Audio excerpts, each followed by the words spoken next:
வானம் பார்க்க சொல்வதெல்லாம் கேட்க கிடைத்த ஒரு உயிர் துணை நீயே.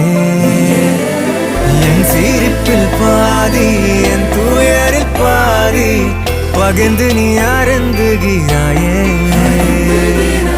எல்லாமே பொய்யென நீ மட்டும் மெய்யென என் அச்சம் யாவையும் கொன்றாயே. நான் இங்கு உண்மையா உன் கையில் பொம்மையா யார் இந்த நான் என சொன்னாயே.